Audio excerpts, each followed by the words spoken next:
ये सवाल खड़ा हो रहा है कि क्या नीतीश कुमार और बीजेपी के बीच दूरियां बनने लगी हैं। अब देखिए, नीतीश कुमार के आप कार्य प्रणाली को अगर देखिए, जिस तरीके से पूर्व में भी तेजस्वी यादव का सरकार टूटा अभी जनवरी के महीने में इसी साल, तो महीने भर पहले से जहां नीतीश जा रहे थे वहां तेजस्वी नहीं दिख रहे। नीतीश बीते कई दिनों से बीजेपी के कार्यक्रम में शामिल नहीं हो रहे हैं, बीजेपी के मंत्रियों के साथ, बीजेपी कोटे से जो मंत्री हैं उनके साथ नहीं घूम रहे हैं। नीतीश अकेले हैं, अलग हो गए हैं। नीतीश कुमार अकेले घूम रहे हैं, मतलब कुछ अहम फैसला वो लेना चाह रहे हैं या किसी बात पर वो विचार कर रहे हैं। कल नितिन नवीन अकेले निकले हैं, नीतीश कुमार वहां भी नहीं, और नीतीश कुमार अकेले निकले हैं। नीतीश कुमार अपना निरीक्षण कर रहे हैं पटना का कि बाढ़ का क्या स्थिति है, पानी का क्या स्थिति है, और नितिन नवीन अलग कर रहे हैं। ये ऐसा होता है क्या? एक राज्य है, एक सीएम है, उनके अंदर मंत्री है। बीजेपी, आप बताइए ना हमको कि बीजेपी का कोई मंत्री या बीजेपी का कोई नेता अंतिम बार नीतीश कुमार के साथ कब दिखा है किसी कार्यक्रम में? करीब 1 महीना से ऊपर का समय हो चुका है। तो नीतीश कुमार और बीजेपी के बीच जो दूरी है वो बढ़ने लगा है। आप याद कीजिए कि अभी 3-4 दिन पहले दीघा घाट गए हुए थे नीतीश कुमार गंगा का निरीक्षण करने, वहां पे नितिन नवीन नहीं थे। पीके जिस तरीके से आगे बढ़ रहे हैं, प्रशांत किशोर, AIM एक अलग सदर बना हुआ है नीतीश कुमार और तेजस्वी दोनों के लिए। तो नीतीश समझ रहे हैं कि उनको काउंटर करने के लिए, उनको पैक करने के लिए बीजेपी सारा काम कर रहा है। कौन सा खेला होगा आखिर? और होगा क्या, वापस महागठबंधन में चले जाएंगे, ये कोई बड़ा मसला नहीं है। बीजेपी क्या खेला कर देगी? बीजेपी भाई अभी तो छापेमारी हो रहा है, ना विशेष राज्य का दर्जा मिला बिहार को, ना ये जो आरक्षण वाला मामला था उसको 9th schedule of the constitution में डालना था, 9वीं अनुसूची में, उसमें नहीं डाला गया। नमस्कार, द बिहार टॉप देख रहे हैं आप, और आपके साथ मैं हूं विकास कुमार। देखिए, कल बिहार विधानसभा के स्पीकर नंदकिशोर यादव के पुस्तक का विमोचन कार्यक्रम था।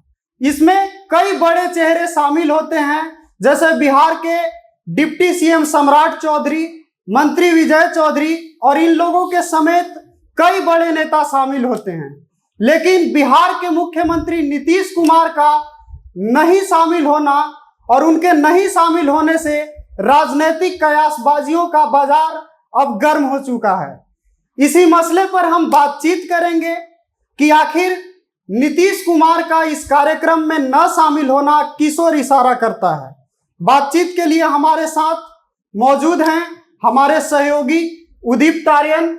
उदीप्त जी, क्या लगता है नीतीश कुमार का कार्यक्रम में नहीं पहुंचना, नंदकिशोर यादव के पुस्तक विमोचन के कार्यक्रम में, आखिर एक किसकी सुगबुगाहट है? देखिए, नीतीश कुमार कार्यक्रम में नहीं पहुंचे जी, ये तो खबर बना, लेकिन सिर्फ नहीं पहुंचना चर्चा का विषय नहीं है। नीतीश कुमार की चुप्पी भी कई तरह के सवाल खड़ा कर रहा है। देखिए, कल का तो आपने बता दिया कि नंदकिशोर यादव का जो पुस्तक विमोचन था, लोकार्पण था, उसमें नीतीश कुमार नहीं पहुंचे। परसों बीजेपी के एक बड़े नेता, वरिष्ठ नेता मैं कह रहा हूं, क्योंकि पूर्व अध्यक्ष भी रह चुके हैं बिहार के, मुख्य सचेतक हैं आज के डेट में, और सांसद हैं, बेतिया से सांसद हैं, संजय जायसवाल का एक बड़ा आक्रामक बयान आया। और आपको याद होगा कि जो 2022 में जो सरकार टूटी थी, यही अगस्त के महीने में 9 तारीख को, उसके पीछे भी एक बड़ा कारण ही संजय जायसवाल बने थे। उस समय लगातार लॉ एंड ऑर्डर पर, शराबबंदी पर सवाल उठाते रहते थे, कभी सोशल मीडिया पर लिखते थे, कभी बयान देकर। परसों संजय जायसवाल ने वैसा ही बयान दिया। उन्होंने कहा कि जो मेरा संसदीय इलाका है, जो पश्चिमी चंपारण का इलाका है, उसमें प्रतिदिन 12,000 लीटर शराब आ रहा है, और हमको पता है, बेतिया के एक लोग को पता है, बस पुलिस को पता नहीं। लॉ एंड ऑर्डर इतना खराब है बेतिया का और पूरे चंपारण इलाके का, तिरहुत सारण इलाके का, कि प्रतिदिन न जाने कितने मर्डर हो रहे हैं। कई तरह के कानून व्यवस्था पर सवाल उठा दिया गया, और यह सीधा हमला नीतीश कुमार के ऊपर था। नीतीश कुमार को यह नागवार गुजरा है। देखिए, नीतीश कुमार के कैरेक्टर को समझिए।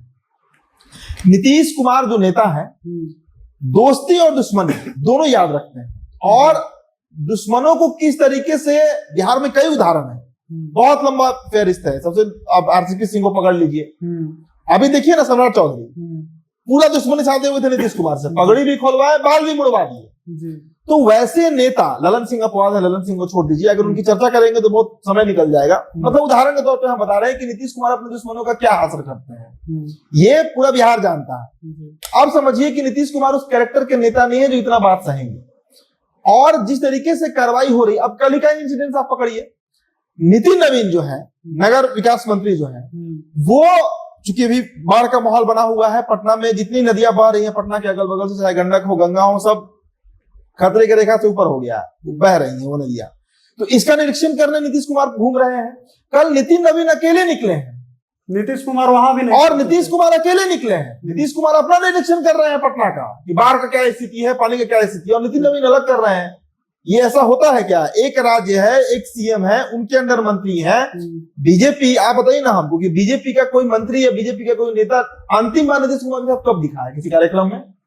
करीब 1 महीना से ऊपर का समय हो चुका है। तो नीतीश कुमार और बीजेपी के बीच जो दूरी है वो बढ़ने लगा है। आप याद कीजिए कि अभी 3-4 दिन पहले दीघा घाट गए हुए थे नीतीश कुमार गंगा का निरीक्षण करने, वहां पे नितिन नवीन नहीं थे, बीजेपी का कोई नेता नहीं था, और बीजेपी के कई लीडर्स हैं जो नीतीश कुमार के रडार पे हैं।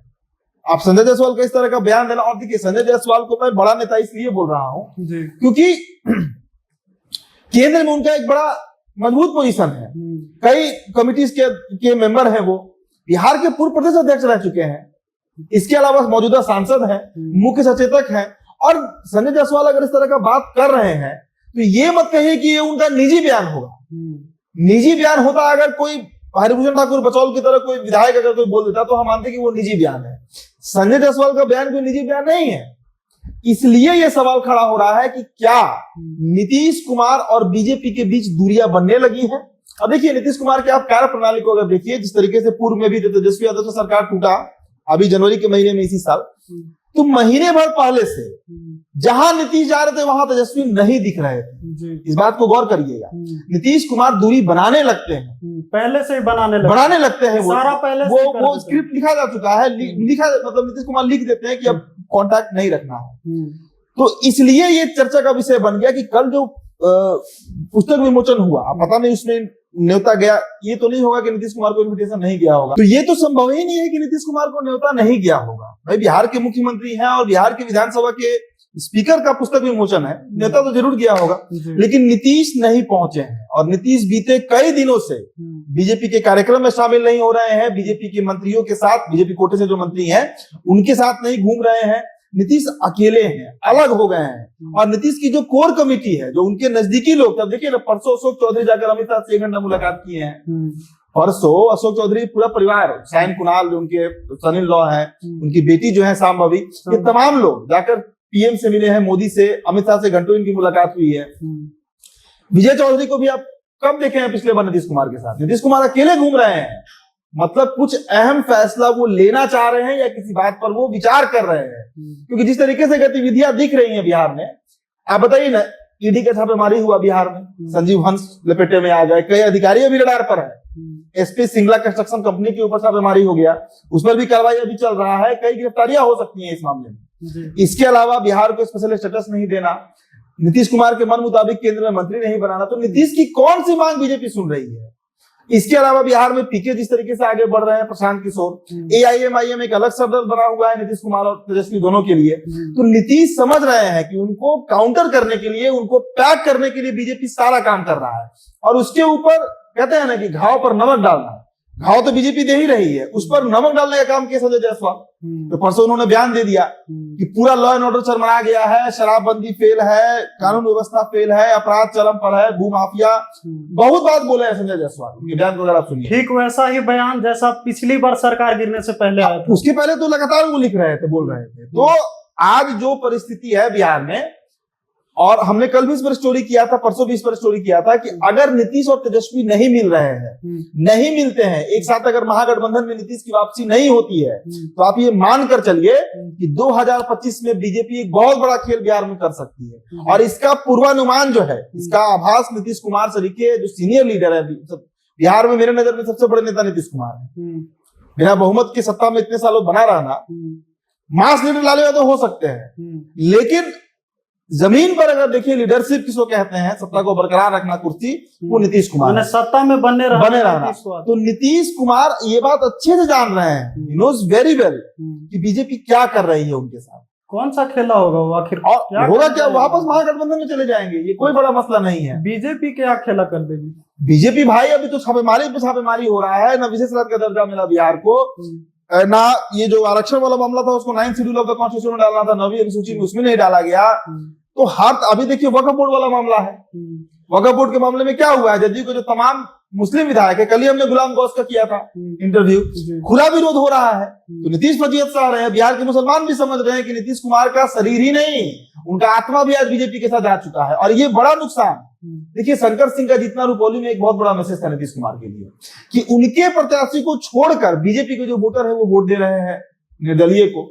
तो क्या प्रशांत किशोर उस मॉडल पे है? तो बहुत तरह का एक जाल बिछाया हुआ है बिहार में, और इसमें नीतीश फंसे हैं या नीतीश इससे बहुत जल्द निकलने वाले हैं, तो आने वाले समय में पता चलेगा।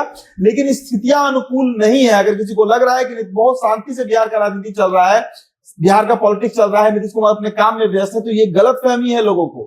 अपने दर्शकों को बताना चाहेंगे कि इस मुगालते में कोई ना रहे कि नीतीश कुमार शांत पड़े हुए हैं, बीजेपी जो चाह रही है वो कर रही है, नीतीश अचानक पलट सकते हैं जी, और वो वार बड़ा महंगा पड़ेगा बीजेपी को। बस तो आपने देखा कि बिहार सरकार यानी नीतीश सरकार की वक्ते हालात क्या हो चुकी है। सब कुछ सहज तो नहीं ही चल रहा है, बाद बाकी आप देखिए आगे ये सरकार कितनी लंबी चलती है। फिलहाल के लिए इस बातचीत में इतना ही। देखते रहिए द बिहार टॉक।